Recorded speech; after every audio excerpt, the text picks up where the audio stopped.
What up, what up, what up, what up, what up, what up, what up, what up? What's good, people? What is up? What is they went from the 4th level of hell and sent us down to the 7th level of hell. Why? Because then you got Kwanzaa pulling out her titties. The whore pulled out her titties. And these whore bags over here started feeling and fondling on her tits. What? I don't have it to do with you. Girl, you can go over there, rant and rave. Girl, you can shake all your rainbow bright hair all you want, dear one. I'm not doing this. I'm not doing this with you, dear one. I'm not doing this with you, dear one. I don't have nothing to do with you, and I'm done. Baby, you can scream my name from the rooftops from now till Jesus come back. I'm done after this. Introduced to Tick's meat. Do you see what I see? Did y'all really let casting wardrobe? Y'all let him roll up out of wardrobe with these fans on, giving us all of this, thinking we were not gonna see it. We have been waiting with bated breath and anticipating all season long for the slightest glimpse, and y'all just put it out there this episode in all of its magnificent glory. Listen, that young man said, "Baby, you ate on this first date. You giving up the cooch on the first date, okay? Well, you gonna run me my coins? Run me my cooch or run me my coins? Run me my cooch or run me my coins? Run me my cooch or run me my coins." That's our new theme song. That is the new song. Listen, somebody need to put a beat to that. Run me my cooch or run me my coins. Run me my cooch or run me my coins. This what y'all got going on. Called out Sandcastle. Sand, bitch. Ow. Oh my God, it was so funny, girl. Ooh, baby, listen, let me tell you something. This shit started to turn into the precursor for some gay porn. That's what I thought it was. Because Big T is getting all, the voice starting to go deeper and get a little more wet and moist and sentimental and all this shit. And it was real gay at this point. Like, I thought the bitches was supposed to, I thought Lil Murder was going to turn Big T around and do him like he did Uncle Cliff and do the grease it up with City Lou and ran right in there. It's not a coincidence that Big T started off the conversation by trying to find out if Lil Murder was fucking Mercedes, which he found out he's not. It's also not a coincidence that he would start talking about prison. Why? Because the bitches was probably fucking in prison. Girl. Uncle Clifford, you better go get your man. Big T got plans for that. Well, he had on look like something Big Bird vomited up or something like that. Like, I did not like it. That Big Bird couture he was going for, it did not work. Like the pastor of a gay mega church on Easter Sunday. Okay, it was way too much sequins. He had on way too much makeup. Baby, his face looked like Iyanla Van Zant's neckline. Okay, just way too much makeup, clumped in everywhere on his face. Get it together, sweetheart. And you're a big girl, so that gives you a whole lot of canvas. So that was a whole lot of makeup, honey. And Rico looked like he was auditioning to be one of the three kings, or he was auditioning to be the main character on Jesus Christ Superstar. Girl, Wayne, did you have on a blue thong or a blue G-string or something? If you did, I want to see. Can I see? Get me up in my DMs because I do want to see if you have some blue thong or blue, jock strap, something like that. I'd love to see it. Anyway, but I liked it with the turtleneck. Now, Troy.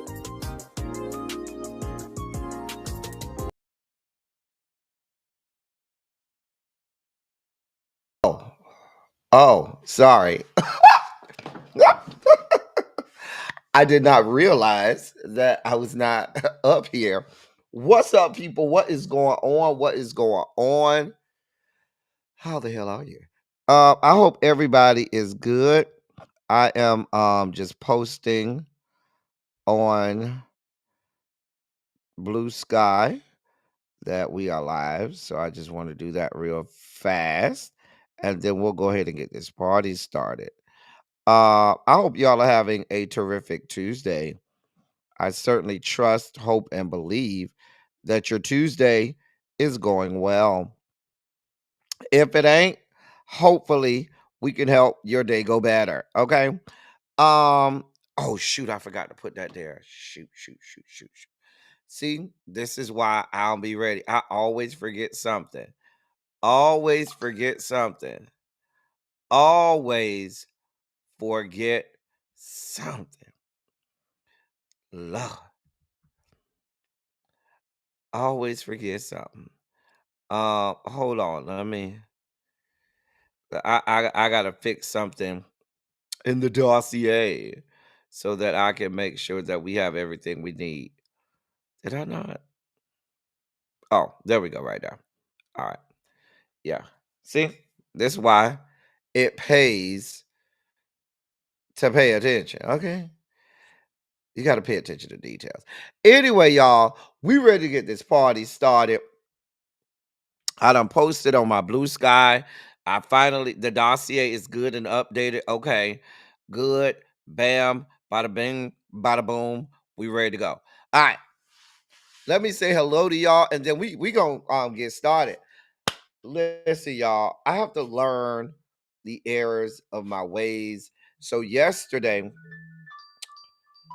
hold on for a moment, y'all. I gotta take this. Hold on for a moment, y'all.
Sorry about that, y'all. Had to handle some business.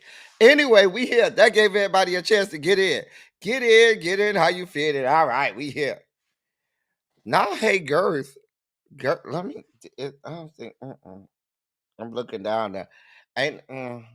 It's all sleep down there, Harold. It's all sleep. Ain't no girth going on down. It's all sleep right now, Harold. Maybe later tonight, but ain't no girth. But how you doing, Girth? Good. Good. Not that he said, "Hey, Girth." I just need to just leave that up there. Girth. Tracy W. How are you, sweetheart? How are you, my love? Harold, you know that got me laughing my ass off. Not hey, Girth. Hey, Tamara. What's going on, Tamara? Katrina, how are you today? Ravine, it is good to see you because you missed my class yesterday. Where were you yesterday, Ravine? Hey, Tanya Boom. Cha. Hey, Universal Goddess. Ma'am, you just can't be changing your avatars like that and not telling us. I mean, but you're still beautiful like ever. But you got to prepare us. Demetria, how are you, my love? Good to see you and glad that you're here on time today.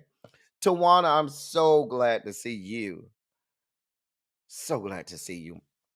Hey, Miss True Kelly. The dossier today. What's in the dossier today? Let me look. In the dossier today, we got to talk about these tariffs. We got to talk about Trump attacking students at universities, this measles outbreak. We got to talk about Republican Town Hall, Department of Education. We are going to spend some time talking about the Caleb Wilson tragic death. There are some updates on that I want to talk about when we get further into the mess. We're going to talk about Anthony Edwards and the fact that he said, I don't want them damn kids.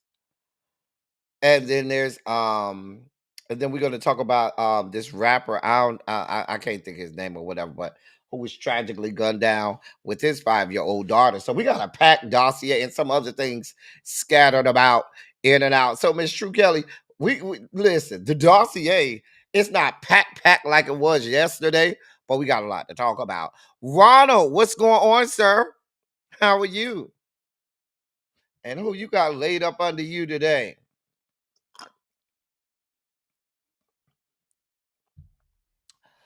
Ronald, I might have to talk to you because I got something that's going on. I had a quick meeting today with that, and I got something that's going on. I hit you up back channel, Ronald. I think you'll like it. Let's see. No, we not gonna spike out today. I keep this big bag of high chews just for that. And it's the good pack, the pack with the dragon fruit, mango, pineapple, and kiwi.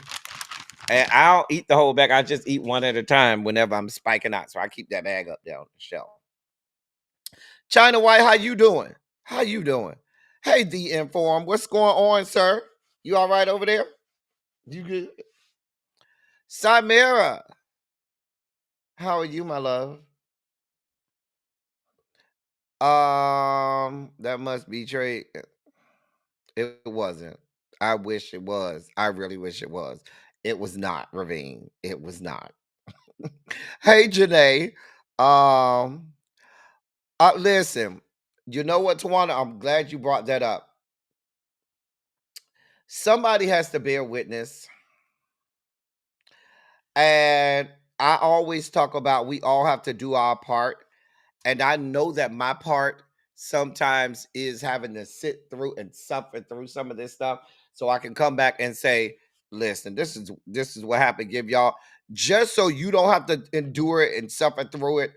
I am going to watch it. I'm going to be live. So if anybody else wants to help me suffer through it, I'm going to go live to watch the address the address before the joint session of Congress. So I'm not looking forward to it. And listen, and I'm here in solidarity with all of my brothers and sisters out there that say I'm not watching that shit. I'm boycotting it. But I know my role, and I have to kind of unfortunately be able to report back, hey, this is what was said, and give y'all a real somebody got to be in the room. Somebody got to bear witness. Otherwise, when nobody's in the room, then what happens is they slide shit in, and then we have to find out in the aftermath. And nobody was there screaming from the rooftops what was going on. And by the time you find out, it's too late. So I'll suffer through. If you want to come over here, I will be here. The platform will be open. I'll be watching live on here like I normally do, and y'all can come around here if y'all want, or you could choose to boycott. We also have alternatives. I'll get to that as well. um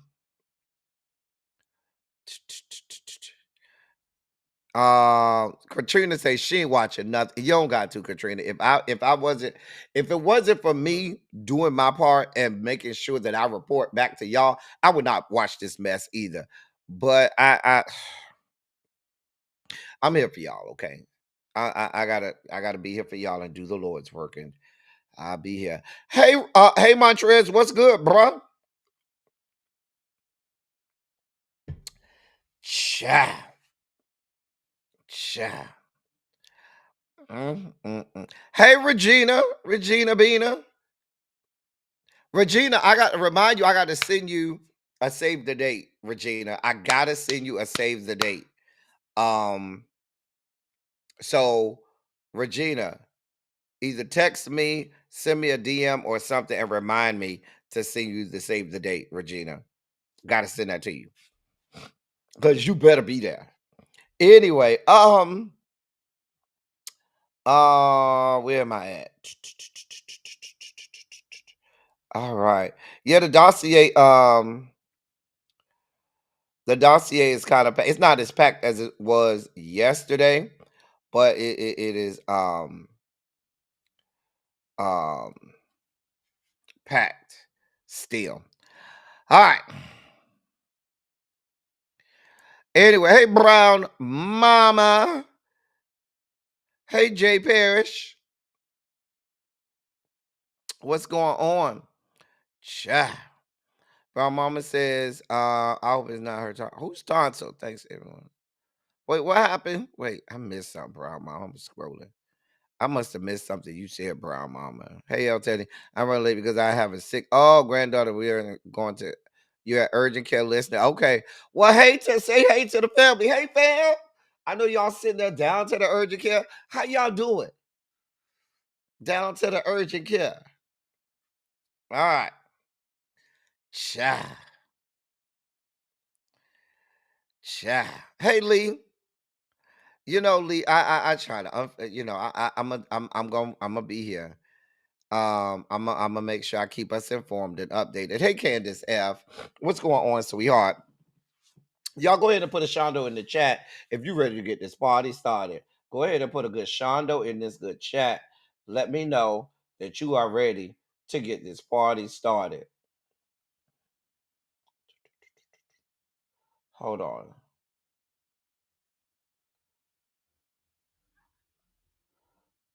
I'll come back to that later. All right. Hey, crazy homebody girl, what's going on, sweetheart? Hey, Symmetry, what's going on, beautiful? Cha. Oh no, I'm sorry to hear that, Tracy W. You know, we always our prayers and condolences. That's why we here. Definitely our prayers and condolences for you. We also praying for your granddaughter too, Brown Mama, that she has a speedy recovery. Hey, little baby. All right, y'all.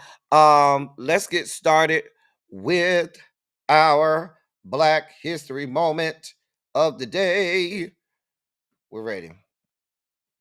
So, our Black History moment of the day.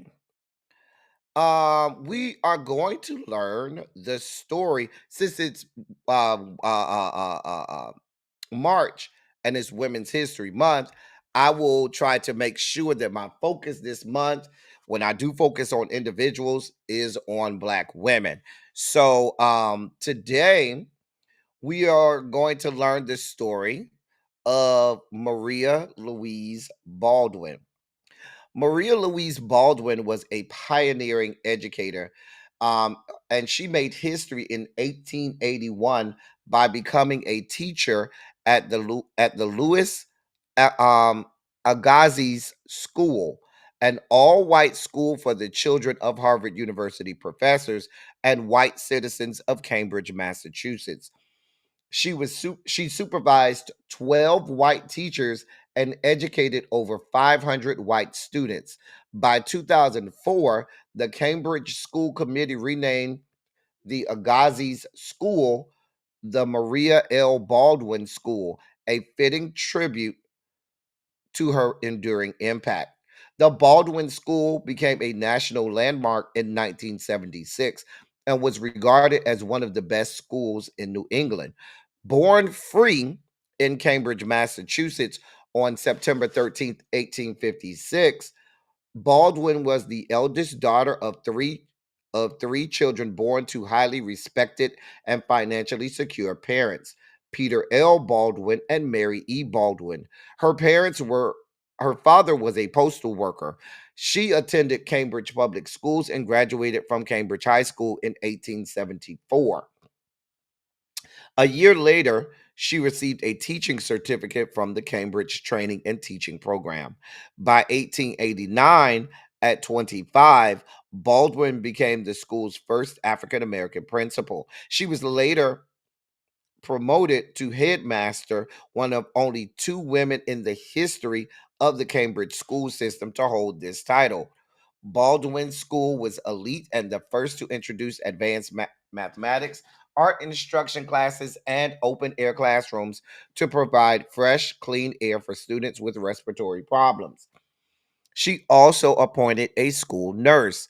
In 1893, Baldwin became a founding member of the Black Women's Era, the predecessor organization to the National Association of Colored Women, a Black woman suffragist organization that addressed lynching, segregation, and inequality for Black women. She and her inner circle worked tirelessly for full equality and justice for all African Americans who lived under sanctioned inequality in the Jim Crow North and South. where rampant racial oppression and violence existed. Maria Baldwin was also a member of the Niagara Movement, the predecessor to the National Association for the Advancement of Colored People. In 1897, Baldwin, a renowned lecturer, became the first woman and African American woman to give the Brooklyn Institute of Arts lecture on Harriet Beecher Stowe for the annual George Washington birthday celebration. Over her long instructional career, Baldwin also taught at Hampton Institute in Virginia and the Institute for Colored Youth, ICY, in Cheney, Pennsylvania. In 1903, she was elected president of the Boston Literary and Historical Association. I'm sorry, I said Elizabeth. Maria Baldwin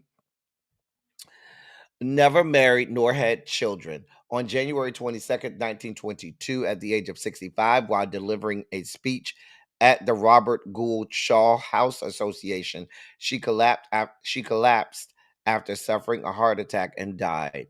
Baldwin is buried at the Forest Hill Cemetery in Jamaica Plains, Massachusetts. In 1950, Howard renamed one of its dormitories in her honor. And that's the story of Maria Louise Baldwin, a pioneer in education for Black people. That is our little known Black history fact. It being Women's History Month, we are focusing on Black women, so wanted to give you her story today. Hey, Brittany, Janae, what's going on, love? So, hopefully, hey, Miss Shorty B, hopefully you learned something. And what I'd love for you all to do, is if you if I want to know whether or not when we do these moments, whether or not these are individuals that you know, or whether or not you're just being introduced to these individuals or these moments or these organizations for the first time. Because I definitely want to enlighten people. I don't want to, give you the same 5 people that everybody knows about, but certainly want to provide some education to everyone. Hey, Xavier. Hey, Paul. So, all right. Hey, Tarshell, and where you been? I ain't seen you in a couple days. Well, now where you been? Hi. We're glad to see you. Anyway, now that we've gotten our Black History moment out of the way, you know what time it is. It is, ladies and gentlemen, non-binary, gender-conforming members of our audience. I bring to you the great Larry Myers to help you usher in your Sugar Spike segment.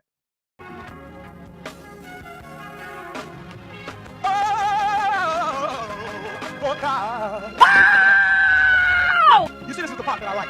Major Sugar Spike. So loved the world, I want to fight. That he gave,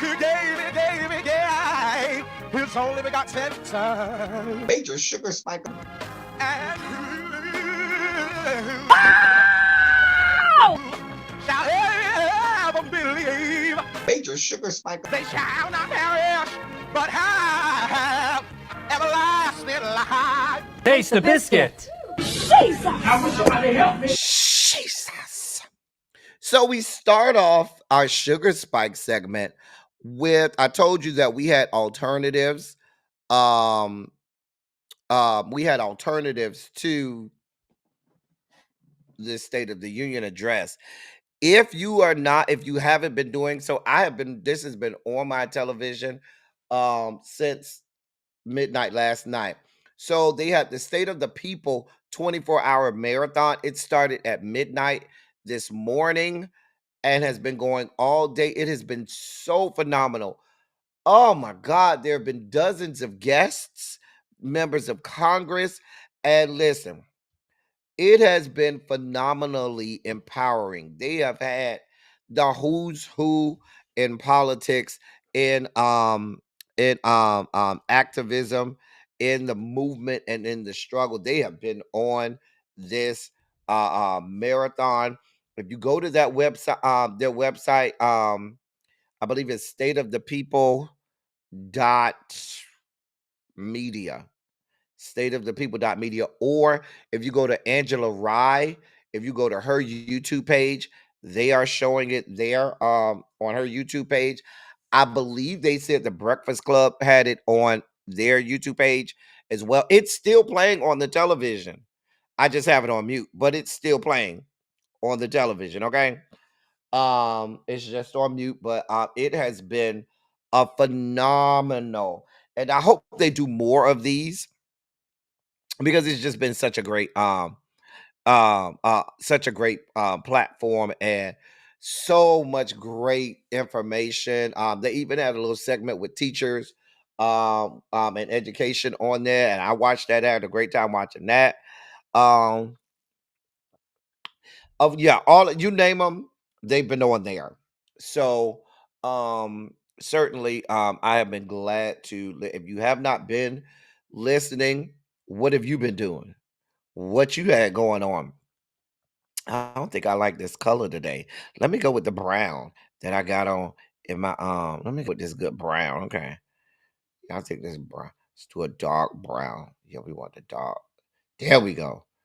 That one matches a little bit. There we go.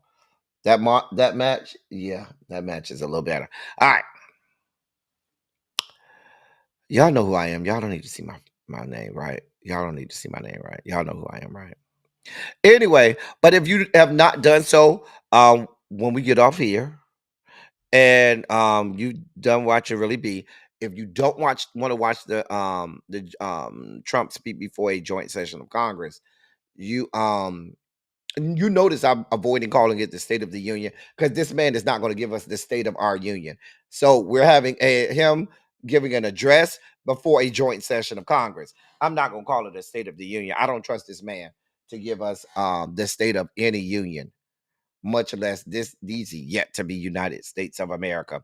But can one of the mods put the link to the can one of the mods put the link to this the marathon in the chat, please? I know Tracy has the link, but Tracy or Xavier or Tanya, one of the mods, I know Tanya's probably driving, but one of the hall monitors, one of my hall monitors, if you could put the link in the chat so though they can have it. Thank you, Tracy. Um Even if they some people I've heard some people call it a State of the Union. To me, it's him addressing a joint session of Congress. There you have it. Anyway,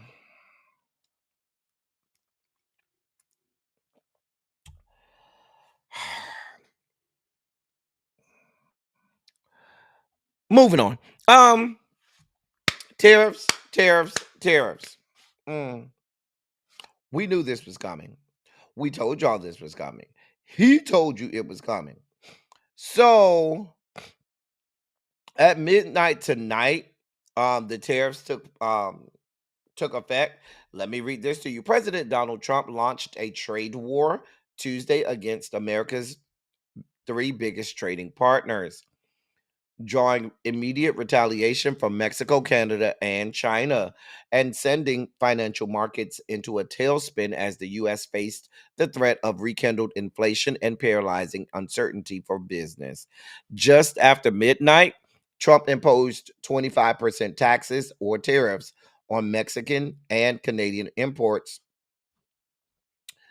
through I'm sorry, though he limited the levy to 10% on Canadian energy. Trump also doubled the tariff he slapped last month on China products to 20%. Beijing retaliated with tariffs of up to 15% on a wide array of US farm exports. It also expanded the number of US companies subject to export controls and other restrictions by about 2 dozen. Um, you can go and look up all of the things that'll be affected. Things like cell phones, computers, electric and industrial equipment, toys, games, and sporting goods, appliances, and furniture. That's all from China alone. That's getting the 20% tariffs. A lot of the foods that are exported, I'm sorry, those are imports from China. So those are things that we will directly feel a lot of our higher prices on. but then China is attaching tariffs on things that we export to them, and that's a lot of the food exports that we have over there. Canada, we import so much from Canada is is the country that has the largest that we do the most business with. We have the most um um trade money, trade import, I should say, coming in from China, more from China, not China, Canada, excuse me. I said China, I meant Canada. Canada is our largest, is the country that we have the largest amount of imports for. If you combine both Canada and Mexico, we import more from them than the rest of the world combined. And that includes China. We import more things from Canada and Mexico than we do from the entirety of the rest of the globe. And that includes from China. Um, yeah, so we are absolutely going to feel that. Um and it's sending Wall Street into a tailspin. The Dow dropped several hundred points upon the immediate announcement that the tariffs were back on. Um, Let me finish reading this article and then we'll go from there. Canadian Prime Minister Justin Trudeau said his country would plaster tariffs on more than $100 billion of American goods over the course of 21 days. Um, I do have I have a part of what he said this morning because he did address it this morning. I'm going to hold that because I do have a short video, or excerpt, I should say, of what he said because he went in and let have on y'all's president. Um, Mexican President Claudia Sheinbaum, she said Mexico would respond to the new tariffs.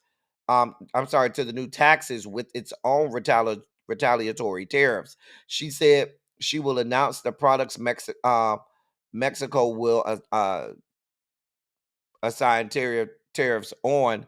She'll announce that on Sunday. The delay is some people think is indicating that she hopes to de-escalate the trade war with the U.S. by maybe having some talks with Donald John.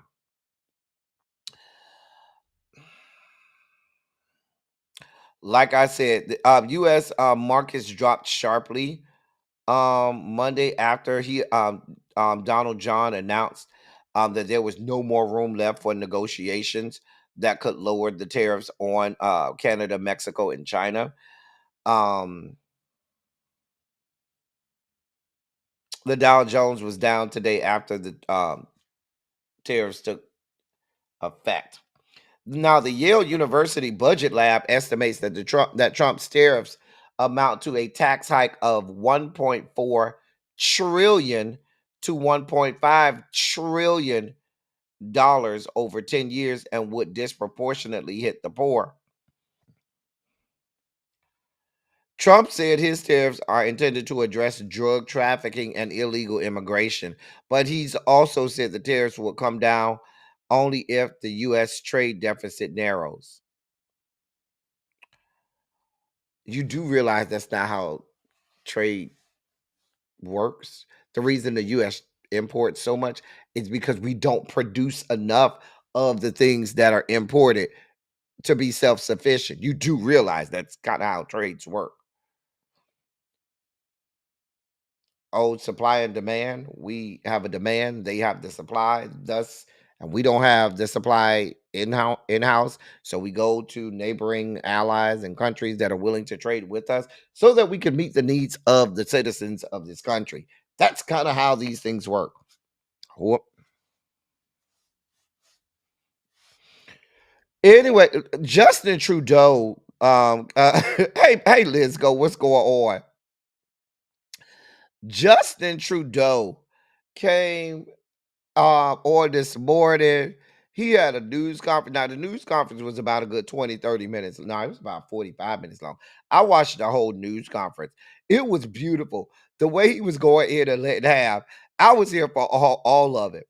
The part that I love the most is when he said, and let me speak to one American, Donald. Hey, hold on. I have a clip. Here's the clip. So today, the United States launched a trade war against Canada, their closest partner and ally, their closest friend. At the same time, they're talking about working positively with Russia, appeasing Vladimir Putin, a lying, murderous dictator. Make that make sense. Canadians are reasonable, and we are polite, but we will not back down from a fight. Not when our country and the well-being of everyone in it is at stake. At the moment, the U.S. tariffs came into effect in the early hours of this morning, and so did the Canadian response.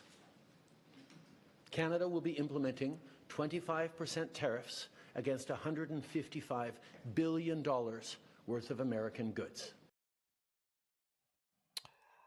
I wish that clip had the point where he said, and let me, because at first he said, I want to talk to all Americans. And he said, nobody wins in a trade war. But when that young man said, but let me talk to one American, Donald, it was so disrespectful. I wish I had that clip. I really wish, because I was looking for the clip, but I couldn't find the clip. And I didn't feel like going through the arduous task of pulling the whole live. And I didn't feel like going through it. And I was running late anyway. But I'm sure you could go and find it pretty quickly. But the way that man said Donald, it was so disrespectful. And I was here for all parts of it. Okay. Hey, Opal. What's going on, beautiful? Lizgo, did I say hello to you? I know it's about what? It's about 10:45 over there. Across the pond. I know it's late over there, Lizgo. Good to see you. Girl. Anyway, but when he said also when he said make that make sense. It was real. Listen, I loved all parts of Justin Trudeau. The way he was like, bitch, I'm not here for this fuck shit. I hope you don't think I was going basically what he said was, oh, you're not gonna be doing me like you did Volodymyr Zelensky. Baby, we don't need it from you like that. They need it from you. Baby, we don't got nothing to do. Play with your mama, don't play with me. Play with your pussy, don't play with me. Find you something to play with. Go buy you some Uno cards and play with them. Go buy you some a checkerboard and play with that. Go buy a PS5. Play with that. Play in your asshole. Don't play with me. Don't play with Canada. He say don't play with Canada. Man said Donald. Y'all, it was so funny the way he was so disrespectful. Donald. And let me speak to one American. Donald. I said, bitch. Girl. Hey, Janae, what's going on? Hey, Pinky Tiki, what's going on? Oh my God. And I don't mean to trivialize the situation, because let's be clear. Let's be clear. This is a very, very serious situation. I don't want to trivialize what's happening. There are a lot of jobs, a lot of money that's about to be affected here. And most of us, we knew that this man didn't care about the American people. I don't see why the rest of the electorate didn't know that either. I tell you, some of these people who voted as if the man did not sit in the White House for 4 years and basically gave us went full Bohica on us. Hashtag Bohica. Like the man sat in the Oval Office for 4 years and showed you that he didn't give a damn about the American people. So why there was this revisionist history, this willful ignorance to the fact that he didn't give a damn. And I don't want to hear from nobody on that side. I didn't know this would happen. I didn't think that. we're not going to rehash that. Y'all know how this goes. Y'all know how this goes. Now, after Canada came out and Prime Minister Trudeau went in and let have Donald John, not to be outdone, went to Truth Social because he's like a petulant child. He's like a petulant child. Okay. So after Prime Minister Justin Trudeau gave him 2 to the head, 3 to the body, he went on Truth Social bloviating and blathering about. He said, quote, "Please explain to Governor Trudeau of Canada that when he puts on a retaliatory tariff on the U.S., our reciprocal tariff will immediately increase by a like amount." End of quote.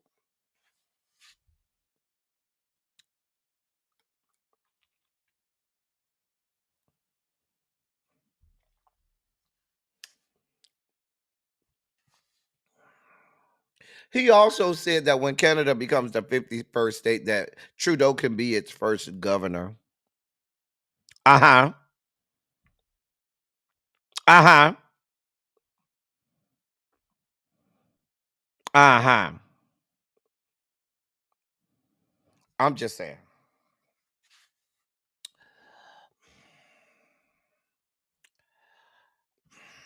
I don't know. This is not going to end well. This is not going to end well. Listen. Unfortunately, y'all, we're going to have to be in this for the long haul. There is not going to be an easy fix to this. There's no easy answer to any of this.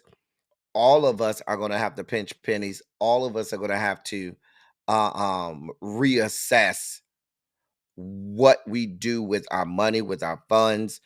Many of us have 401k plans that are being affected by this, 403bs, our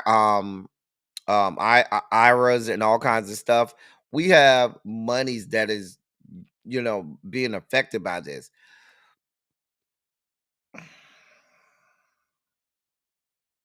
And we have people that could actually, literally, right now, Congress could literally put a stop to this right now as we speak. But ask me if they're going to.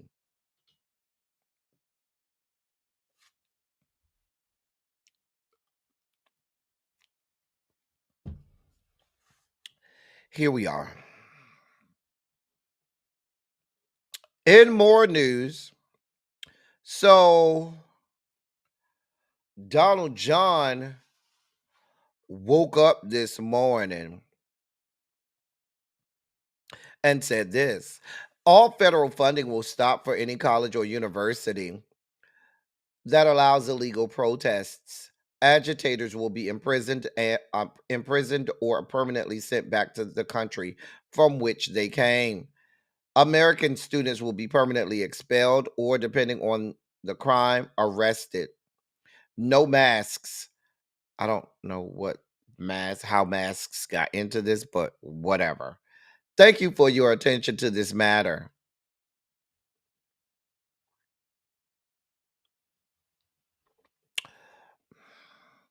You do realize,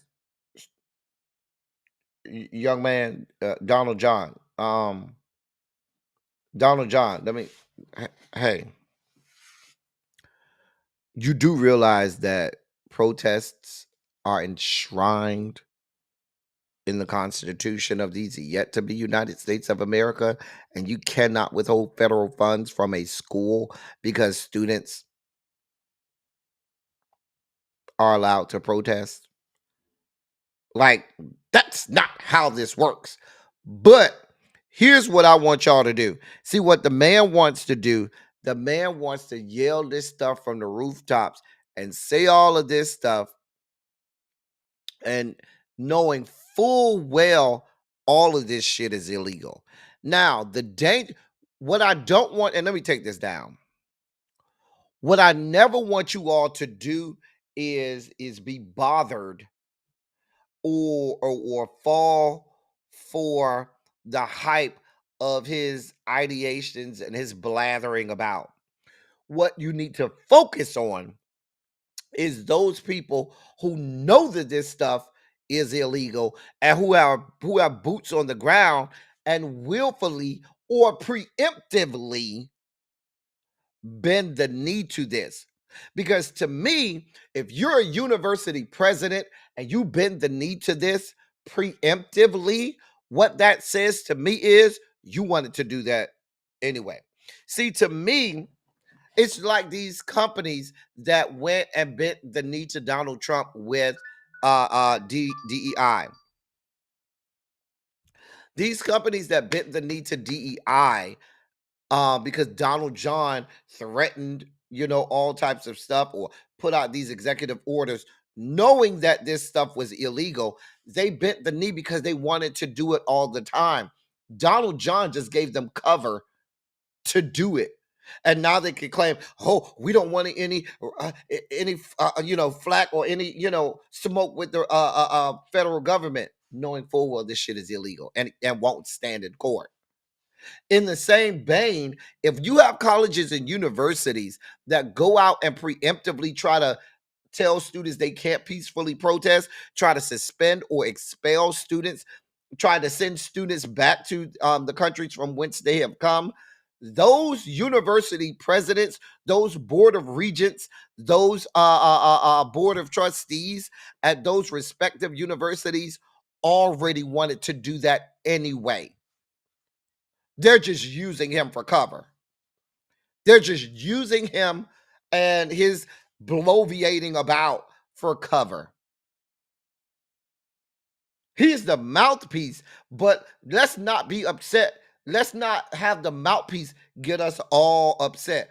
We need to hold the people accountable who are enacting his ideations. Those are the people who need to be head cracked. The people who, when he spews this garbage out, knowing that this stuff is illegal, knowing that this isn't even the decision of the president, knowing that, and yet they still go about with all of the illegality of the things that he tries to do and enact these things.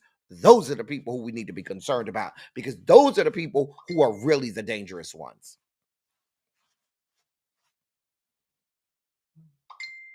Those are the dangerous ones.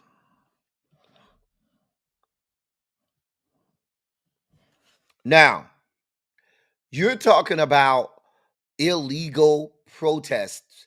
You do realize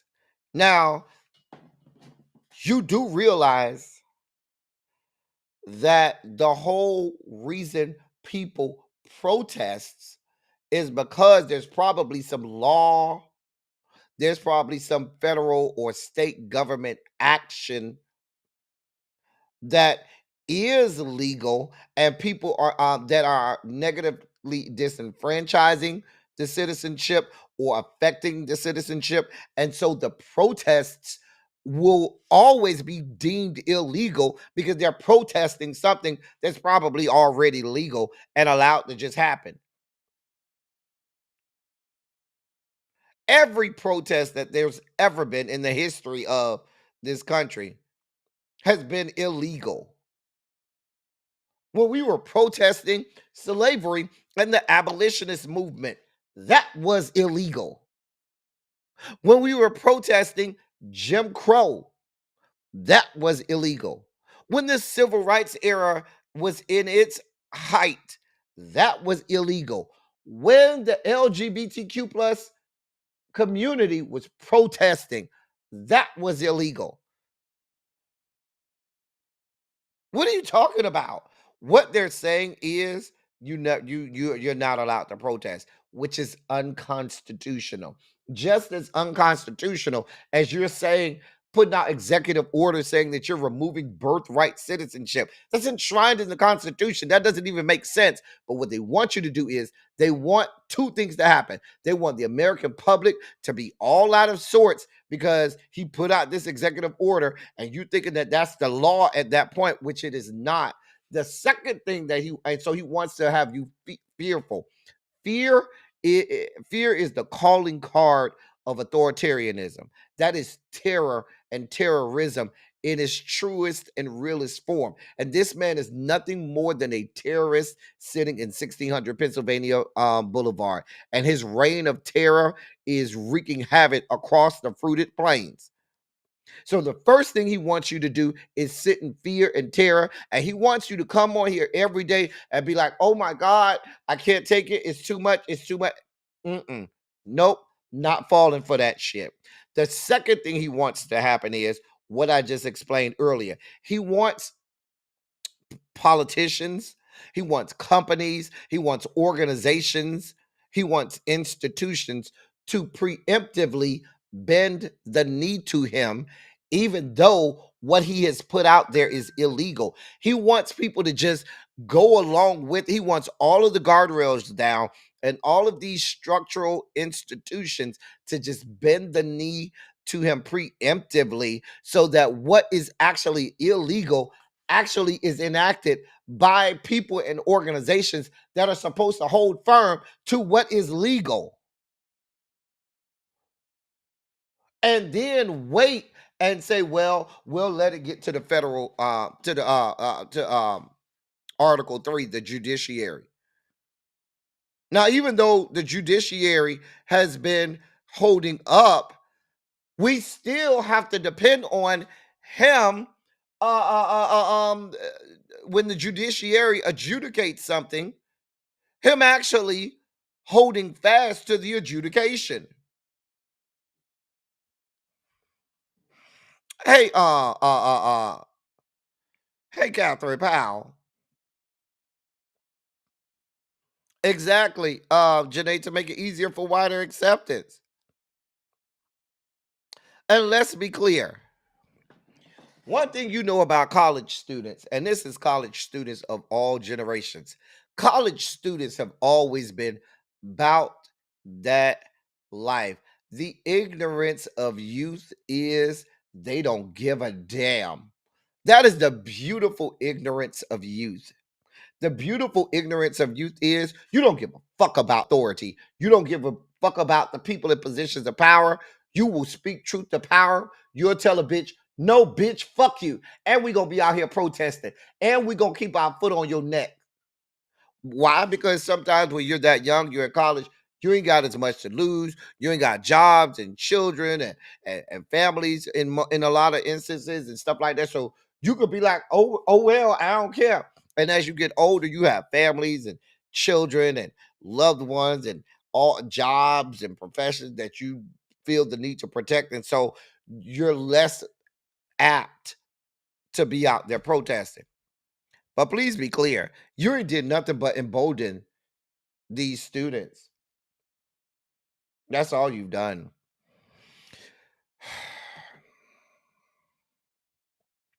And here we are. And here we are with this one right here.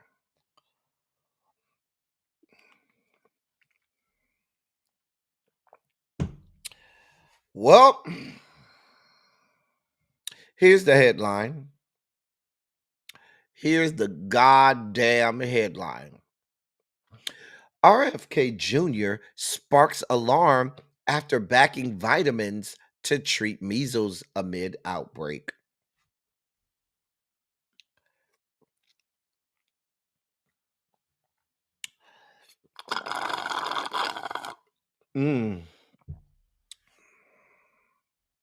Robert F. Kennedy Jr., the U.S. Health Secretary, has caused alarm among pediatricians, vaccine experts, and lawmakers with an opinion piece that focuses on vitamin A and nutrition as treatment for measles.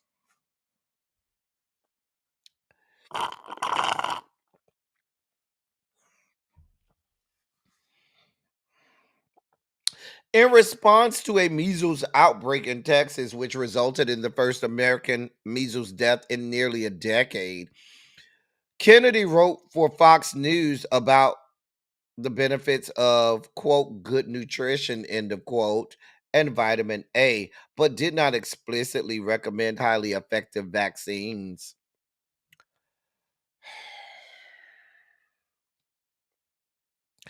Quote, in fact, relying on vitamin A instead of the vaccine is not only dangerous and ineffective, but it puts children at serious risk. End of quote. And that comes from Dr. Sue Cressley, the president of the American Academy of Pediatrics.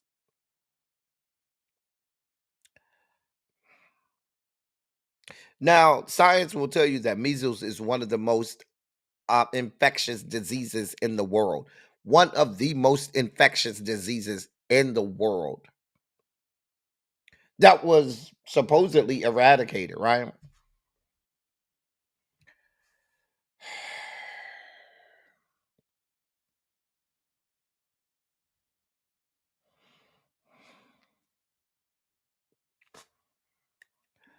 These people are dangerous.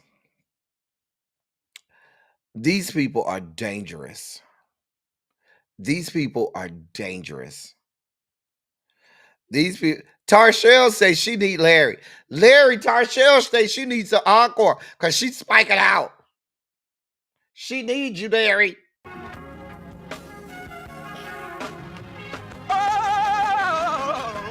Oh, God. You see, this is the part that I like. Major sugar spike. So long now, I want to fight. That he gave,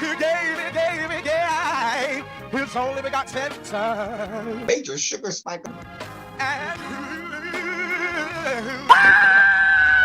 who shall ever believe? Major sugar spike. They shall not perish, but have everlasting life. Taste the biscuit. Jesus! I want to fight. I want to fight. I want to fight. I want to fight. Who want to fight? I want to fight. Listen. Here we are. And you had an actual medical fucking doctor vote to confirm this man. That would be Senator Bill Cassidy of the great state of Louisiana. He literally voted to confirm this man who is out here during an outbreak of measles, a disease who the CDC, the NIH, and health experts said we had eradicated. We have an outbreak going on, and he's now saying, oh, take vitamin A and eat healthy, and that'll help you get rid of the measles. One of the most infectious diseases on earth.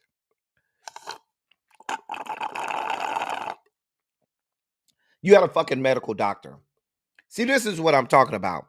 An actual doctor who decided it was better for him to bend the knee to a fucktard like this instead of uphold the Hippocratic Oath. Because by confirming someone like this to be Secretary of Health and Human Services, I can't see a more willful, intentional, and deliberate violation of the Hippocratic Oath. I think he should have his whole medical license revoked. I'm just saying.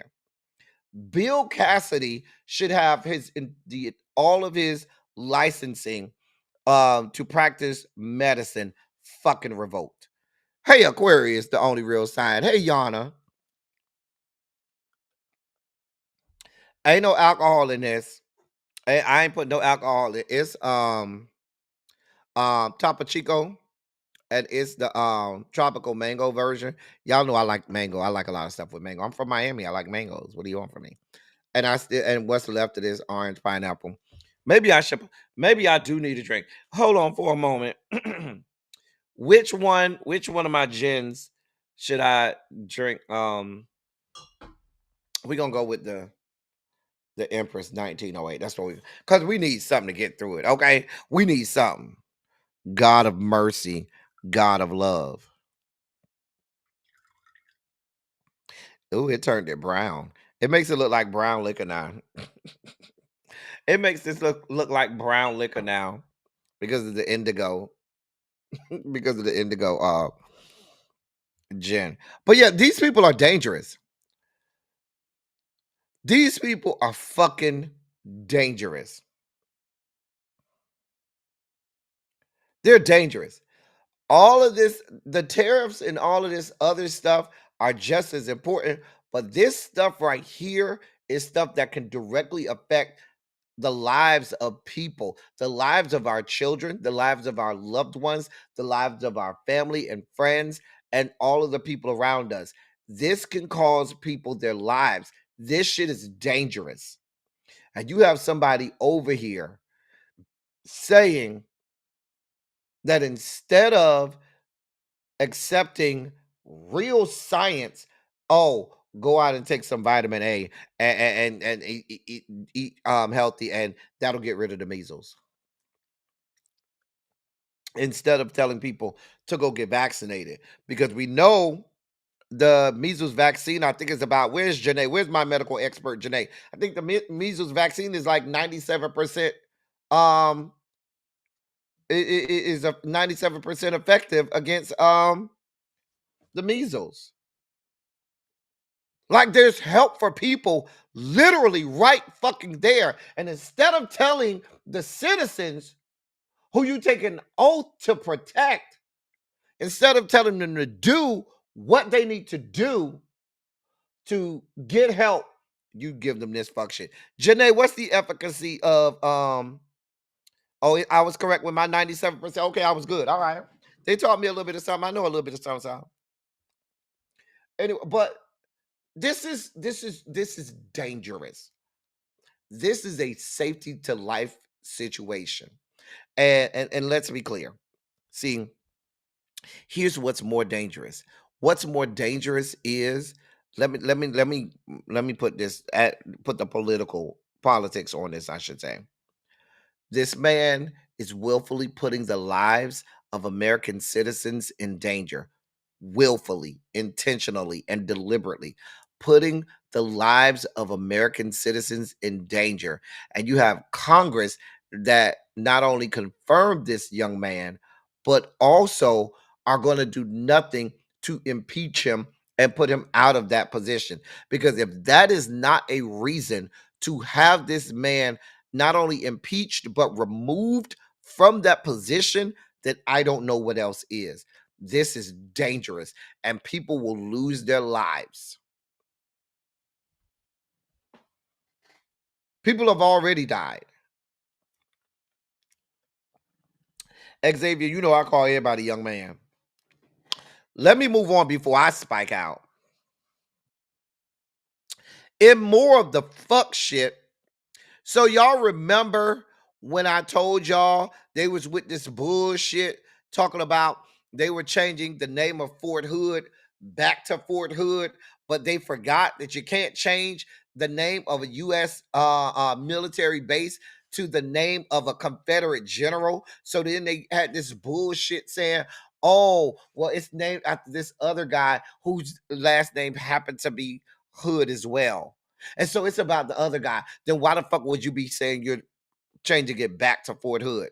Well, we have the same thing happening at Fort Benning in Georgia. Mm-hmm. Mm-hmm. Mm-hmm. Isn't that over there in Savannah? I think it's over there in Savannah. Somebody will let me know. What, Tanya, ain't Fort Benning over there in Savannah, Georgia, over there? I had a couple pieces of trade over there in Savannah, at the military, at the Army base in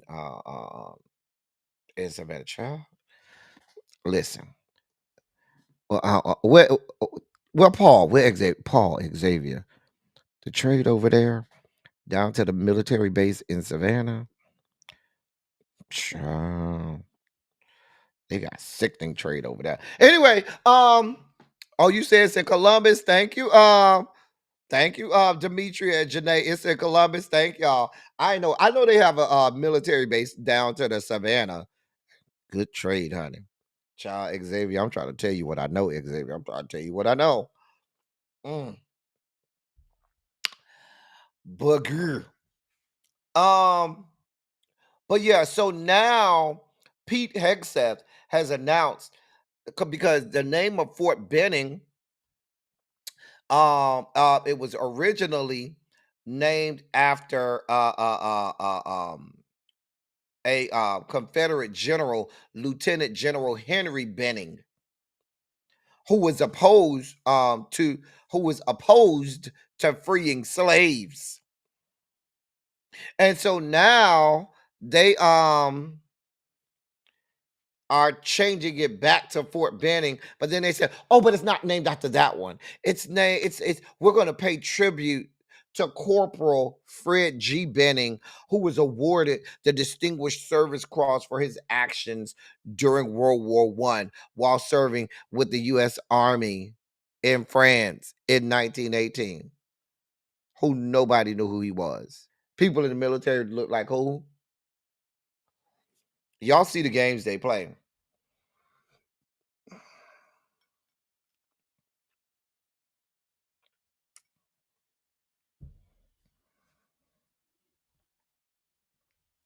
Y'all see the games they play. Y'all see the games they play, right?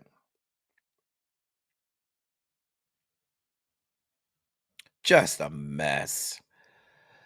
And so last night, this hooker was confirmed.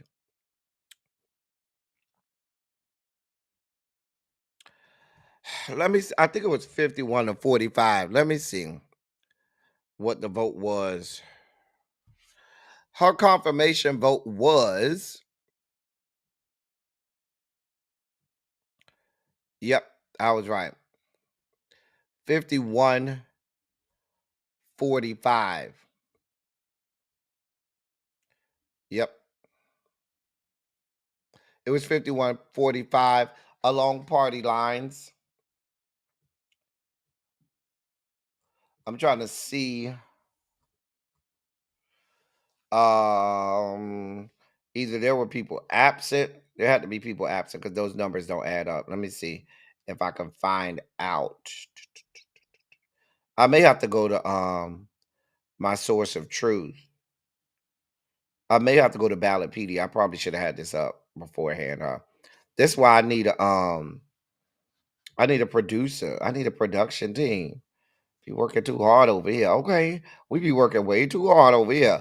But I'm a one-man team. Y'all got to support the platform so I can get me a production team over here, okay? Support the platform. We over here doing the Lord's work, doing real independent media over here, giving y'all the best that we got. Support the platform. Anyway, it was 51-45. They said it was along party lines. I don't know what that means because you got John Fetterman, who to me is, aligned with Republicans at this point. I'd have to look it up. I don't have that type of time right now. I'll have to look it up later. Because I don't want to waste y'all time. But now, so she's on record saying she's prepared to dismantle what you all know to be the US Department of Education. She's here for all parts of the dismantling of the Department of Education. That's what she's here for. Now, on her first day as secretary, she sent a message to the agency calling it the agency's quote final mission, end of quote. She sent a message to staffers at the Department of Education. And that message said that this will be the agency's final mission. And that's a direct quote.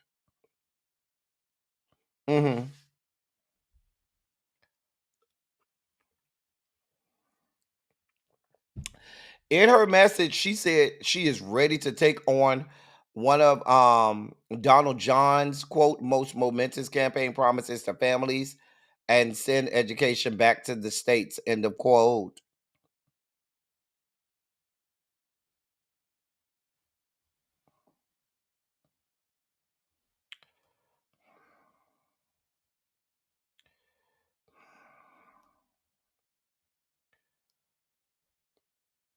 Y'all know what this means, right?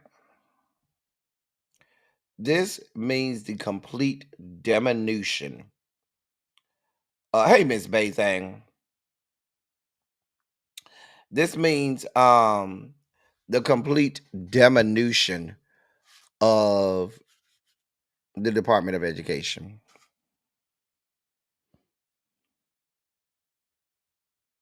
These people know full well that in order to fight authoritarianism, in order to fight against a demagogue, in order to fight against an institution run by billionaires and oligarchs, education is key. Education is paramount. Knowledge is the power with which you fight. And the one thing they want to do is not have you put up any fight, not have you have any power. So what they're going to do is they will make sure that not only you remain ignorant of everything that is going on, that not only you don't have the knowledge and education you need to fight the power, they're going to make sure your children and the next generation stay ignorant to everything that is going on.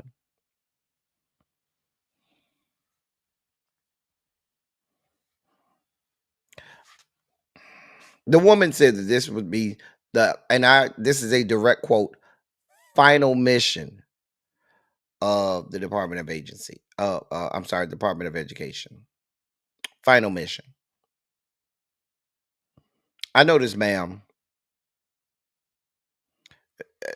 You know, whatever. At this point, I don't have it to do.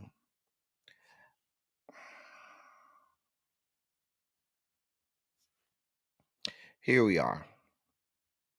Here we are.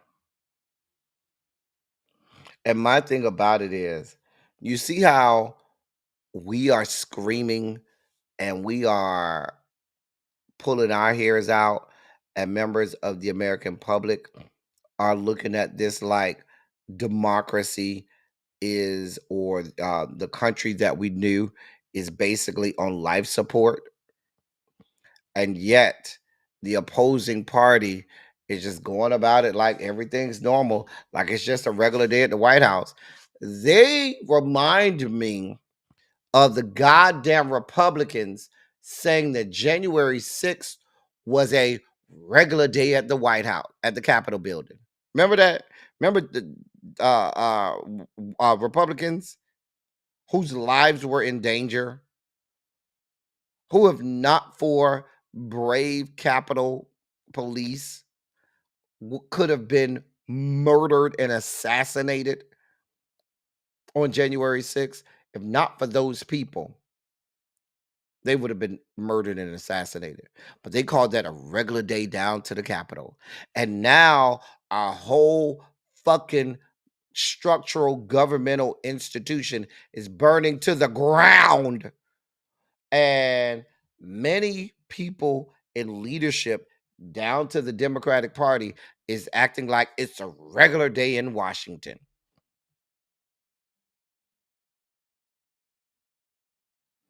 A fucking mess.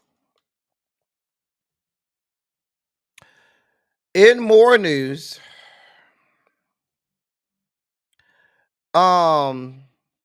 Republican leadership have now advised Republican lawmakers to no longer hold in-person town halls.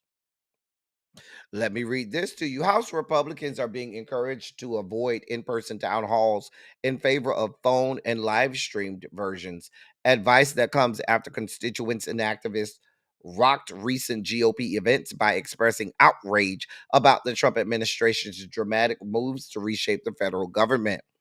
National Republican Congressional Committee Chair Richard Hudson told House Republicans at a closed door conference meeting Tuesday morning that members should opt for teletown halls or live streamed events that can reach more people rather than in person town halls that can be hijacked by Democratic activists. Because what they're saying is the people that are complaining must be Democratic activists. They're saying that these are hired Democrats that go out to these town halls just to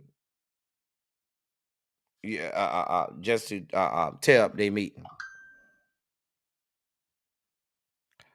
They're calling these people Democratic agitators.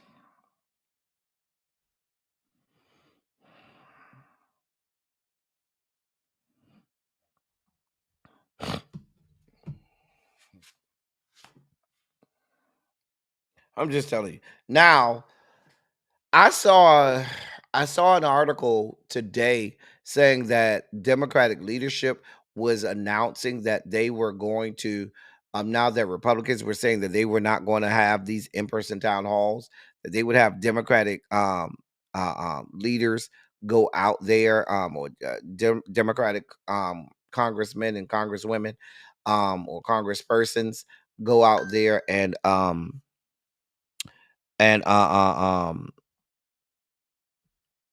go out there and speak at these communities.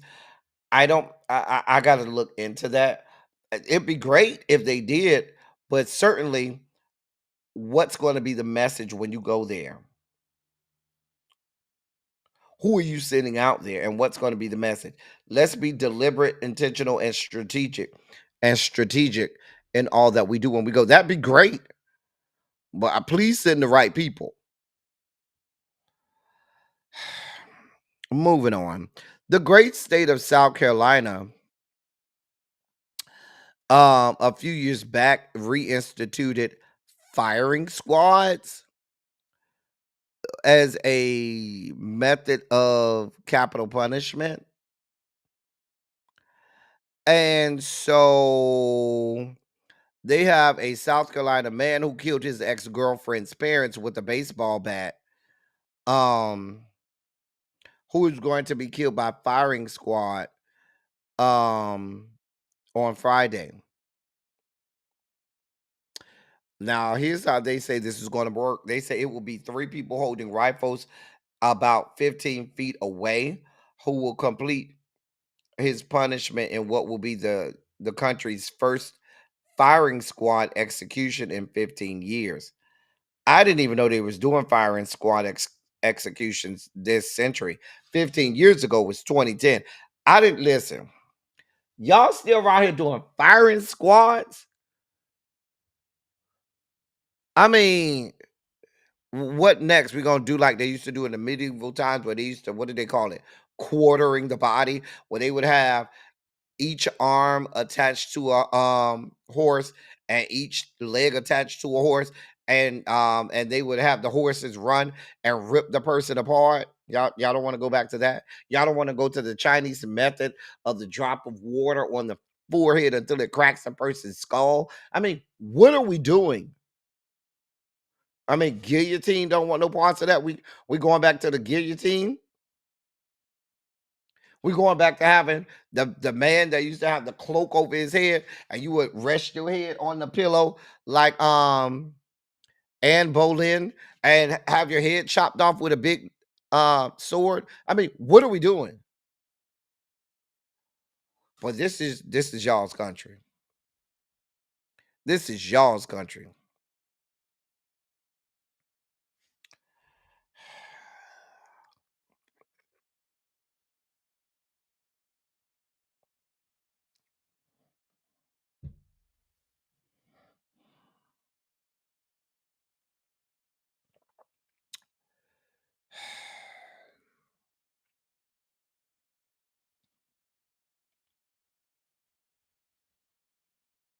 Now, they're saying that the 3 people that will do the shooting, these are 3 volunteers. There are 3 state corrections department volunteers. All 3 will have live ammunition. They will fire from an opening in a wall the witness can't see into.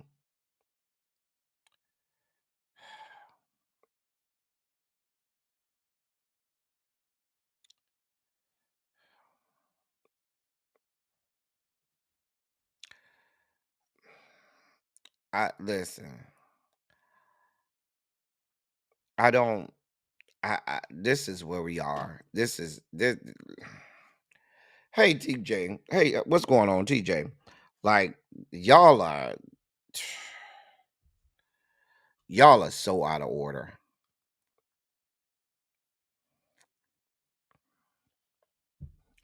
Like,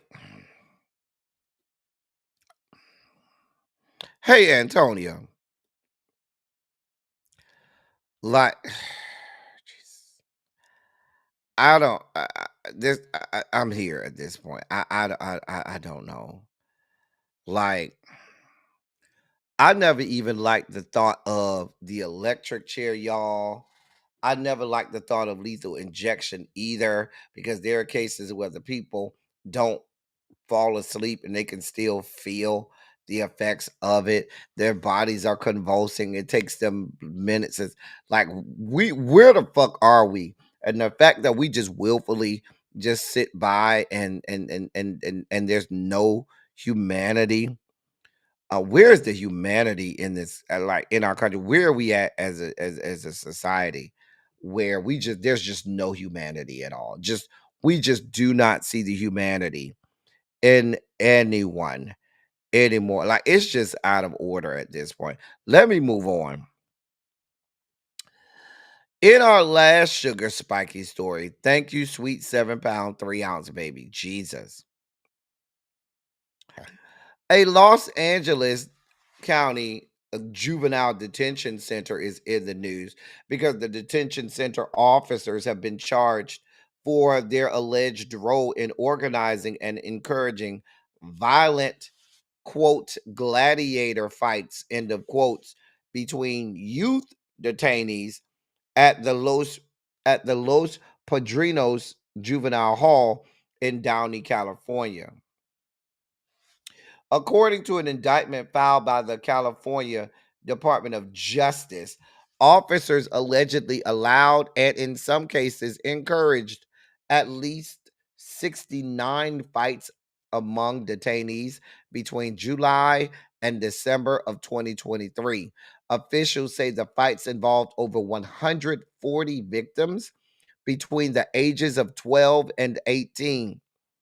The investigation began after a video of one of the fights leaked in January of 2024.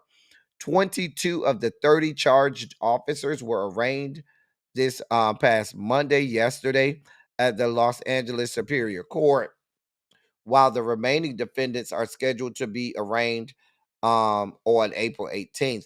The charges include child endangerment and abuse, conspiracy, and battery. According to this Attorney General Bonta, quote, officers of Los Padrinos Juvenile Hall have a duty to ensure the safety and well-being of those under their care. Instead, the officers charged today did just the opposite, overseeing gladiator fights when they should have intervened, end of quote. And that's what California Attorney General Bonta said in a statement.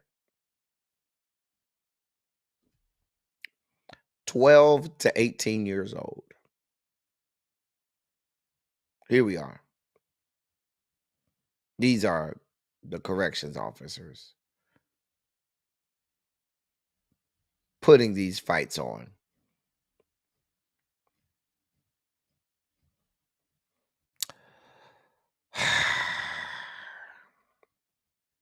And just when we thought that it was about to get better, here we are.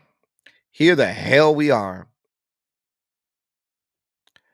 So many people have been informed. We talked briefly at the beginning of yesterday's live about the situation involving Caleb Wilson Southern University as he was pledging Omega Psi Phi. And so it's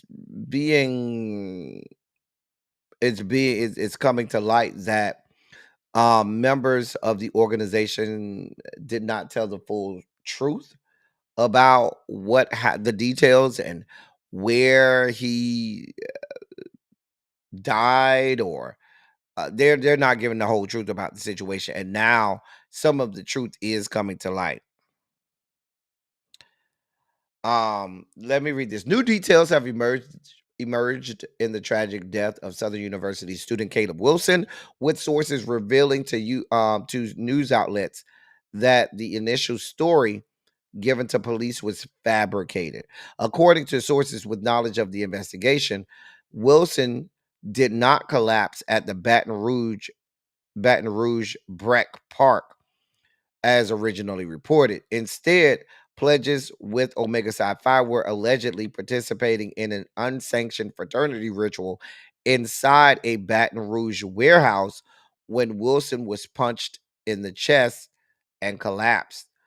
Wilson, a junior majoring in mechanical engineering and a member of the Human Jukebox marching band at Southern University, was reportedly one of 9 pledges in a line, each forced to take blows to the chest as part of the initiation process. When Wilson was struck, he collapsed to the ground and began having a seizure, sources said. Wilson was taken to Baton Rouge General Hospital on Bluebonnet, where he was pronounced dead. Following his death, fraternity members allegedly met at an undisclosed location and created the false narrative that he collapsed at a park. Sources confirmed that none of the students involved were ever at the park. The hospital alerted authorities, launching an investigation by the Baton Rouge Police Department. While an initial autopsy did not reveal a cause of death, further testing is underway. In response, Southern University issued a statement expressing deep sorrow over Wilson's death and reaffirming its stance against tasing. The university has launched an internal investigation and has placed a ban on membership intake for all organizations until further notice. Quote, hazing is a violation of the university's rules and regulations as well as Louisiana law, and it will not be tolerated in any form at Southern University. We support punishment to the fullest extent of the law for anyone committing an act of violence that impedes a student from safely and successfully matriculating at Southern. End of quote. And that came from the university statement. Southern University confirmed that it is actively cooperating with the Baton Rouge Police Department and the East Baton Rouge Parish District Attorney's Office as they investigate the hazing allegations involving the Beta Sigma chapter of Omega Psi Phi Fraternity Incorporated. Now, Omega Psi Phi, they did have a statement a few days ago. Let me see if I have that. I thought I had it. Hold on. See if I have it. I can read it for you. Hold on.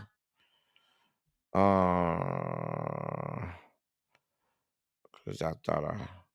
Hold on.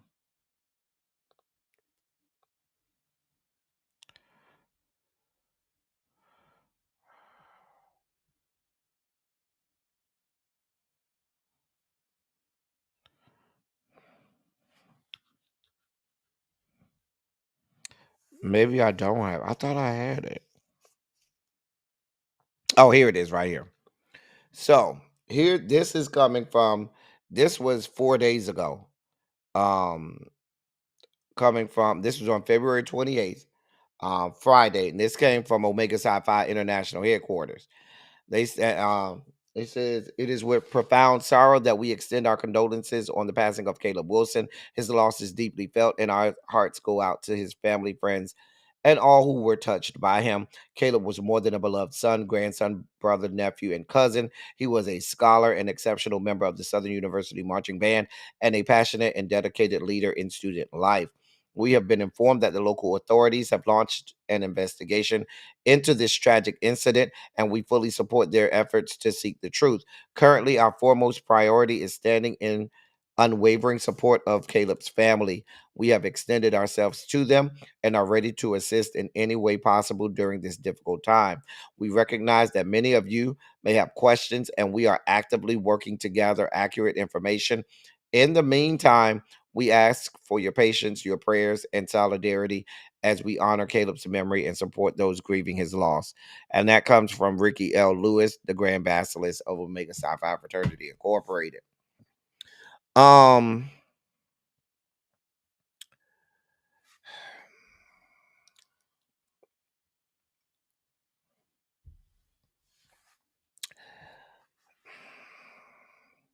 There is no explanation that can be given because somebody's lost their child, and this young man has lost his entire life.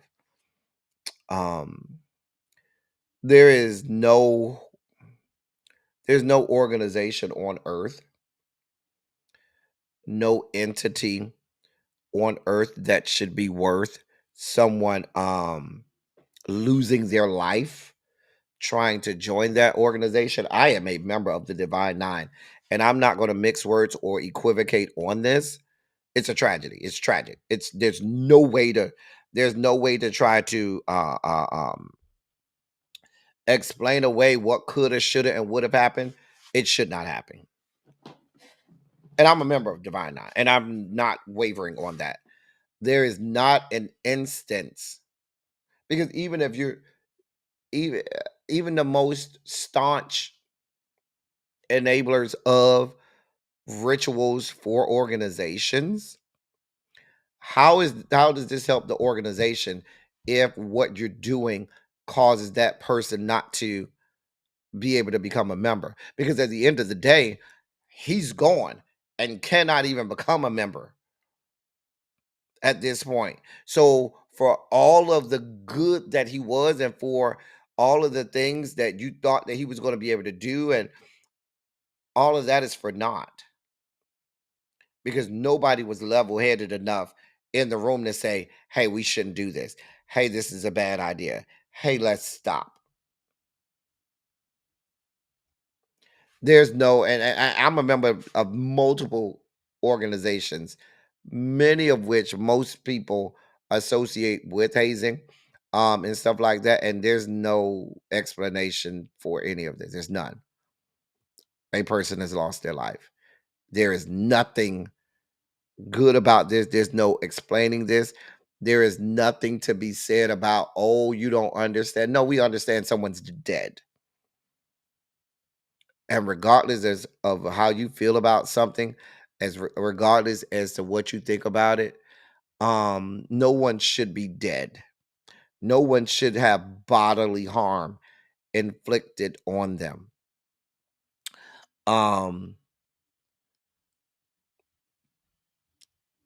Let's be clear. To bring someone into an organization that is a brotherhood, you should not be treating someone as an enemy. You should not be attacking someone as if you're at warfare and trying to end someone's life. Someone's going to go to jail, Pinky Tiki. Yes, someone's going to go to jail. Someone is going to, or some people, I should say, are probably going, not probably, but are going to jail. They are. They are. The fact that y'all had to go and meet and come and concoct a story to explain, a lie, a fabrication, in order to try to lessen what was going on. You knew you were wrong. You knew this was you knew that all the wheels have fallen off the bus. This is a tragedy everywhere way around. This is a dark moment, not just for Omega Psi Phi, but for all members of the Divine Nine. And shout out to the members of the Divine Nine that's in the chat.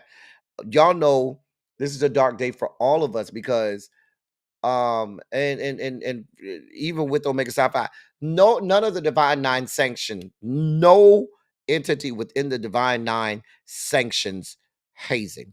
Not one fraternity or sorority says, yeah, we're okay with hazing. None of them. No university sanctions hazing.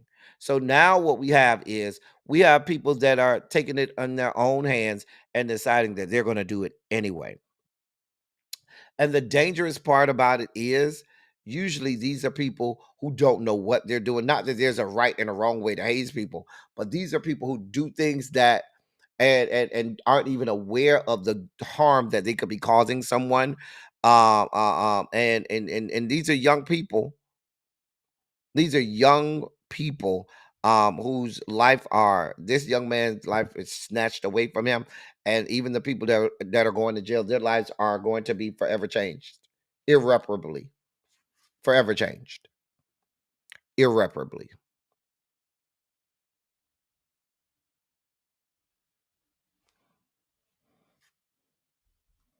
So, Pinky Tiki, Pinky Tiki, I'm not gonna go because I see your because you're not the only one who asked this. Like, how could somebody just punch somebody in the chest? Let me say like this, and I don't want to go into detail, but I've been in rooms where things have had to been told, no, get the fuck out, don't come back, and there'll be. I'm trying not to go down this road, picky ticky, but it's a lot more than just that. I'll just say like I'll leave it like that. Um, when you start to describe how some of these things unfold in some of these rooms, it can get pretty dark and pretty barbaric. And I'll leave it like that. I'll leave it at that. Um, um, it's yeah.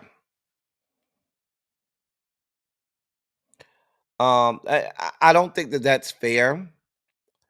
I don't know that that's a fair statement, Angela. And I say that because the D9 organizations, even down on the local levels, they attempt to do everything in their in their arsenal and in their ability to stop the hazing. They they do. They do everything they can to stop hazing, to thwart hazing, to eradicate hazing. I'm not going to even say that the organizations at this point, no parts of the organizations encourage this. What you have happening a lot of times is there are people trying to hold on to stories that they heard. Exactly, Dimitri. It happens in white Greek fraternities as well. What happens is a lot of people when they get together amongst the members, they'll have stories about maybe what they went through. Some of it's fabricated, some of it may or may not be true. And then you have people who try to emulate things that they heard in a story or say, "Oh, we want you to go through the," and may not even know what really took place because they were not there. And sometimes it goes awry, and somebody has to be level-headed in the room and say, "No, can't do this, not gonna do this." And the ugly side about it is, and I know I might get some flack from you all in the chat. Um, I'm not gonna get flack from you all in the chat, but the other part is that oftentimes people don't want to hear is ev- individuals who willfully participate in these things, meaning the people who are pledging that want to have that distinction of saying, "Oh, I was made," or "I came through the right way," and this, that, and the third, knowing that he's a member of Southern University's marching band goes along. I'm a member of an HBCU marching band, and I can tell you HBC's marching band, my own marching band, the March of 100. We had a situation where a young man died back in 2011. We had a young man that died in a band hazing ritual in 2011. So I know all about this kind of stuff, and I know what goes on even in the band world, and we're very tight-lipped about that. And so oftentimes it said, "Oh, you made it through the band. Oh, you can make it through this process in D9." That is a real statement. People will tell you, "Oh, you made it through the marching band. Oh, you can make it through D9." And there are people who do willfully um allow themselves to go through that. Be like, "I know I can make this. I did it before. I made it through the band. Oh, I know." And unfortunately, people sometimes don't even speak out about what they're experiencing, and when they and when they I don't want to go too far because I don't want to sound like I'm advocating people getting hazed or what you should and should not do while you're getting hazed, because hazing is deplorable. Full stop. Full stop. Hazing is horrible. That's it. That's all. So I'll stop there because I don't want to sound like I'm trying to explain what should or should not happen during a hazing situation. But what I will say is that there's a culture um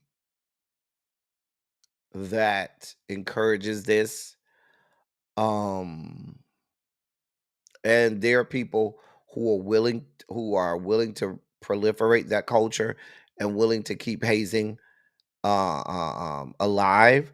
There are people who are conversely willing to uh um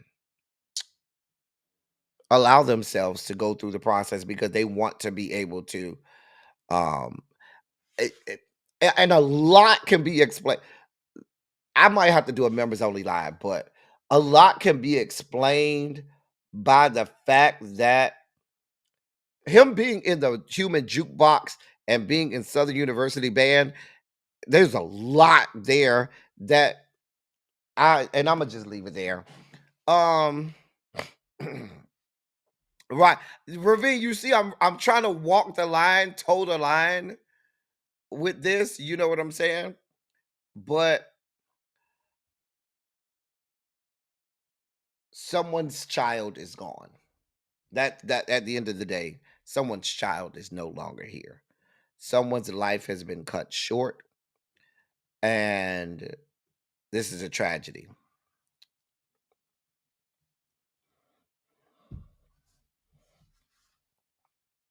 So this is a tragedy. I'm sure more will come out in the investigation. I'm not going to promise you that I'm going to give more updates on it. I may or I may not. I'll pick and choose if I want to. But there's going to be a lot more that comes out of this. In other news as well, I think too also of the adverse effects, because if you heard part of the article, um you got this family that's grieving. You have these people that were involved that whose lives are forever changed. But a small sentence in that article says Southern University has stopped all intake processes for every organization on campus. Today is March 4th. This is the time of year where everybody who's going to be online is online. And you have people actively a part of intake who may have not been hazed at all, may not have anything going on, but now they have had to stop. They have been told, nope, I don't care if y'all was or was not involved. No, everybody stop it. Shut it all down. And may not have had anything to do with it.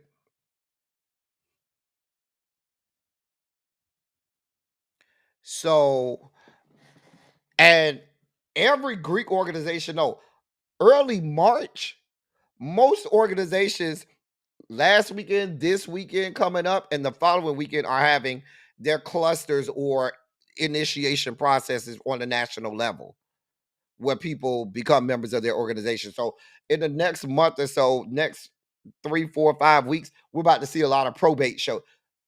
Having having a situation where every organization or campus, at most campuses, a lot of campuses like to have spring lines, but knowing that they told everybody to shut everything down. I read that sentence, I said, "Oh wow, mm, mm. Exactly," because we know it's some. Listen, y'all just think about Divine Nines. I know schools where the goddamn gospel choir hazes, and little baby, no, I ain't lying. I know there are people, the gospel choir hazes. I know people was getting hazed to sit in certain sections in the stadium on the student side. I know people who got hazed to be a part of their dorm. So I hate that when these things happen. Us in Divine Nine, we get looked at crazy, and people automatically, attach this to Divine Nine and try to make us look like we're horrible monsters. Right. Listen. Listen.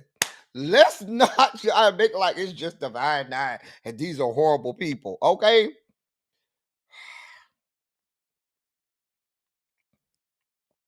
I'm just saying. Jesus God.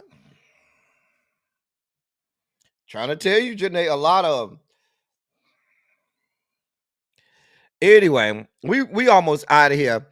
Quick story. There's no real transition from this. But we gotta go to our next story. Anthony Edwards, where's my girl Tracy C? Anthony Edwards, right? So the lady on the left is Aisha Howard. So apparently her and Anthony Edwards are in paternity court, right? And this guy, we talked about this a little bit. Now, he's on record saying that he didn't believe that it was his child, the baby that she had. And he filed a petition in Georgia last September seeking to establish paternity to address the child support matters, right? Because she looking for her payday. He's on record in his motion saying that he ain't looking for custody or visitation rights. She a whole side piece, and this a side baby. He don't want no parts of this child. That's what he said.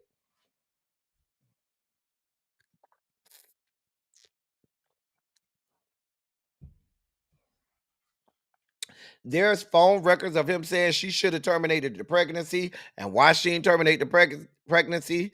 And listen, he has expressed that he has no interest in being involved in the child's life, stating that if it is his daughter, that their daughter would be, quote, a fatherless child, end of quote. And this who y'all be wanting to be laid up with.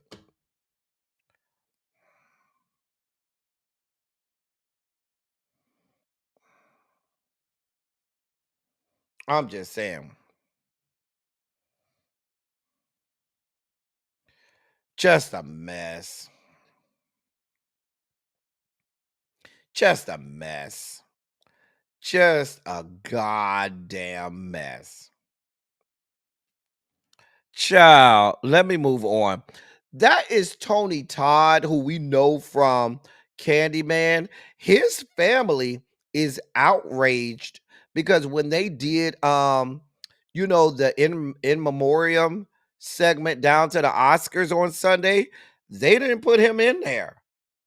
And we know he's a member of SAG-AFTRA. We know he is an actor of many decades. Not only has he done acting on screen, but he's a voiceover actor as well. Very heralded for his voice work. and they didn't even put him in the in memoriam, and his family is outraged. His wife expressed anger in him being ignored in the Oscar ceremony. She told TMZ, quote, "I am angry the Oscars snubbed Tony from the in memoriam tribute," end of quote. She went on to say, quote, "People of color and women are often ignored as much as possible when it comes time for the Academy to honor the dead," end of quote. We here in the Black community are also outraged. He's one of us. Y'all ain't shit. Y'all ain't shit for leaving that man out. Child. Just a mess. Y'all better do something for that man and make it right. This is some a new rapper, Lil something, Lil Prolapse, a little bullet hole, Lil Monkey Nuts. I don't know. You know what? El Teddy, no, don't do that, El Teddy. This is very insensitive. This is a very serious story. So get your life in order. His name, hold on, because it's a lot of names. His name is G dollar sign Lil Ronnie. Now, apparently, G dollar sign Lil Ronnie has been killed in Fort Worth. He was gunned down. And they say his 5-year-old daughter was with him, and the 5-year-old daughter had just celebrated her birthday the day before. This happened Monday. They say they found the suspect. They have identified the suspect in his murder. I don't know who he is. I don't know if he's a local rapper. Xavier, you know this man?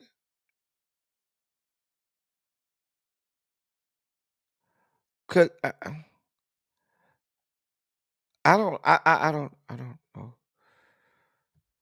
don't know, but yeah, listen, our prayers and condolences for him and his family and stuff like that. I don't know, but yeah, they say they found his the suspect. Right? Why y'all got to kill the daughter though? That baby ain't did nothing. That baby was only 5 years old. Had just turned 5 the day before. That's that. I'm sorry that that little baby had to die. You know, listen, I know somebody who's well connected in the Italian mafia, and they always pick at black people because they always say the problem with black people when y'all do stuff, y'all just spray everything. Y'all, he literally said black people when y'all take people out, y'all are cowards because he said what they do is they walk right up on you, look at you face to face, and take you out. And you the only one get taken out. But they say when our people do it, we just go and just start spraying the whole area and kill all kinds of innocent people and may or may not actually kill the person you want to kill. And I believe that, like, if you, I don't want nobody to lose their life. Certainly, I don't want innocent bystanders to lose their life. And on top of that, a 5-year-old little girl that ain't have nothing to do with nothing. That's so unfortunate. In our last story today, it is Fat Tuesday. It is Mardi Gras. The Zulu parade did happen this morning. Shout out to the Zulus and the Zulu parade. They did have the Zulu the little banquet that they have. Uh, that was on Saturday. I heard it was everything. The Zulu parade was this morning. Shout out to all those who got Zulu coconuts. You got to know what you know to know about the Zulu coconuts. People be trying to see when you go to the Zulu parades, yeah, they have the Zulu beads, but what you want is to earn a Zulu coconut. I earned the Zulu coconut at my first Mardi Gras. That might be a story for members only. Like, ooh, child, the Mardi Gras story, my first Mardi Gras. Child. Child. Oh, he's a Texas rapper? Okay. Mm. But yeah, so shout out. It is Fat Tuesday. And y'all still got a couple more hours to indulge, you know, at yourselves. Have a good time and leave it there. It's Fat Tuesday, and tomorrow starts Lent. So happy Mardi Gras. If you eating you a king cake or whatever they call it today, if you went down to the Zulu parade, you doing I heard Mardi Gras. Now they say the Mardi Gras down to Biloxi, Mississippi is the one that you want to go to. Okay. The Golden Girls from Alcorn. Listen, Demetria, I love the Golden Girls at Alcorn. That's my favorite dance group. Cause them help us keep it ghetto fight, okay? They don't try to be pretty and all of that. They don't try to do all of this technique and be pretty. Them hoes is slanging coochie in your face. They scrubbing the ground. I love the Golden Girls at Alcorn State. Those are, listen, Demetria, that's my favorite dance line in all HBCU bands. The Golden Girls. I love them hoes. Love them. Don't do me, Paul. You don't know me or my life, Paul. But Paul, I'm gonna have to tell you the story. Paul, are you no? Paul, not even a member. Paul, I could have told you the story, but it's for members only. I'm sorry. If you join the membership, Paul, then you can hear the story. But it's gonna have to be a members only live anyway. And a story it is. Anyway, y'all, that's the dossier for today. We made it through the dossier. Listen, y'all, I got to get y'all out of here. It's really be like, oh shit, I'm way over. I wouldn't even look at the time. Looking at the time, I'm way over. Really be is gonna fuck me up. Let me send y'all over there to her. Dear God above. Oh God. If you enjoyed yourself today, put a Shondo in the chat. Okay. Put a Shondo in the chat. If you enjoyed yourself today, let me send y'all over there down to the really be. Child, they be slanging the cooch. Slanging it, Catherine. They be slanging it, honey. I will be at homecoming. That is my goal to be at homecoming this year, little baby. Yes, I will be. Oh, are you coming, little baby? I'm just asking.